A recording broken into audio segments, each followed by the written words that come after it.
बे गासै बाथ्राखौ लाना रायजो राजाखौ मा खावलायगोन?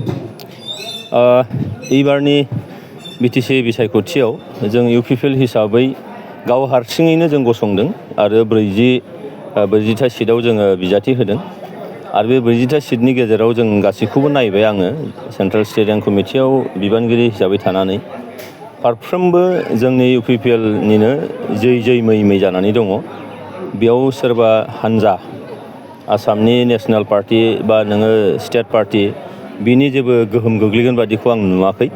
इउपिपिएल हिसाबै बिराद मोजां मोनसे रिजाल्ट एबारनि बिसायख'थियाव जों लाबोनो हागोन। बेसेबांसो मासि मोननायनि टारगेट खालामदों? दासिमाव नैबे दिनैनि सानसिमाव जोङो 25निफ्राय 30 बे मासिखौ जों बिराद क्लियार नुदों।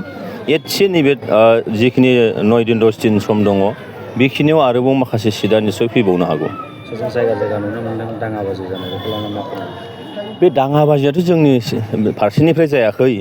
जायफोर थांनाय 17 बोसोराव बुलाय सोलाय सिगि सग' सोरखौबा धमखि होनानै सोरखौबा बुनानै सोनानै जायफोरा सासनाव फैदों, सिदा बुंनो थाङोबा हाग्रामा महिलारि बिथांनि दैदेननायावनो आरो बिथांमोननिफ्रायनो बे थासारिखौ लाबोफिननो नागिरदों। मानोना दिनै नुबाय जे इउपिपिएलनि फारसे बेयाव थानाय गासै मोन 22टा हारि, बेयाव थानाय गासै नोङो 35 लाख सुबुंफोरनि थाखाय इउपिपिएल दोलोआ प्रमद बर' बिथांनि दैदेननायाव मोनफ्रोमबो हारिखौनो दिनैनि बिटिआरनि फारसे मोनसे अनसायनाय, बिटिआरनि फारसे मोनसे थांनानै थानायनि जाथि हिसाबै थांना थानायनि मोनसे हप एन्ड एसपिरेसन जिखौ नुदों।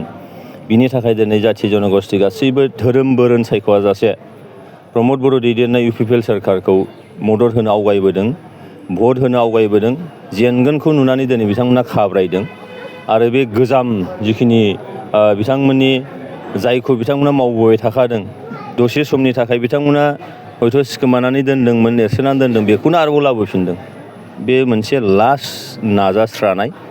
मानोना नैबे बिसायख'थिनि उननिफ्राय बिपिएफखौ जों हयथ' माइक्रस्कपजों नायनांगोन, जोङो मिथिबायना, मेगनिफाइं ग्लासजों नायनांसिगोन। बेनो लास्ट बिथांमोननि माने जिबन मरननि नालाय माबा मोनसे खालामनानै भितिग्रस्त खालामनानै रायजो राजाखौ सिगि सग' खालामनानै माबा भट आदाय खालामनो हायो नामा? नाथाय रायजो राजाफ्राबो बिराद सांग्रां दिनैनि थारिखआव। मानोना 5 बोसोराव जायखौ पुलिस मिलिटारिखौ लानानै हारि दाङाबाजि जानाय, एकदम नसुंसिनिखौनो नोङो थांनो हायि बायदि मोनसे थासारि फैदोंमोन। बिनिफ्राय बे 5 बोसोराव जोङो बिराद मोनसे ओरैबायदि मोजां मोनसे उन्दुनो मोन्दों, जानो मोन्दों, बेरायनो मोन्दों, फिसा फिसौखौ फोरोंनो मोन्दों। बे थासारिखौ मोननानै दिनै बयबो खुसि, बयबो सान्थि मोन्दों आरो इउपिपिएलनि फारसे प्रमद बर' बिथांनि आखाइखौ मजबुत खालामनो बिथांमोना भट होनो थाखाय रेडि। जमदुवार बियाबा जोंनि थाखाय माने बै जे 25 सिट जे जोंहा देरहाथारनाय जेफोर सिट दङ बिनि गेजेरावनो मोनसे। जमदुवाराव जोङो जोबोद मोजां मोनसे डिफारेन्सआव जों देरहागोन।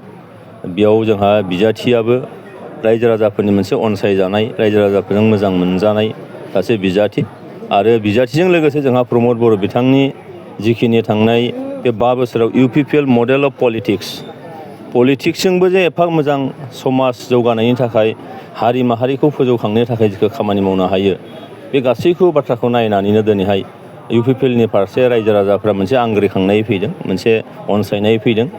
जास्ट जोंहा 22 तारिखआ सौफैनांगौ आरो 22 तारिखआव सौफैनायनि उनाव जोंहा 26 तारिखनि जे रिजाल्ट, बे रिजाल्टनिफ्राय फैबाय थानाय समा बिराद मोनसे मोजां थासारिजों थांगोन, बेखौ बयबो हास्थायनानै दं।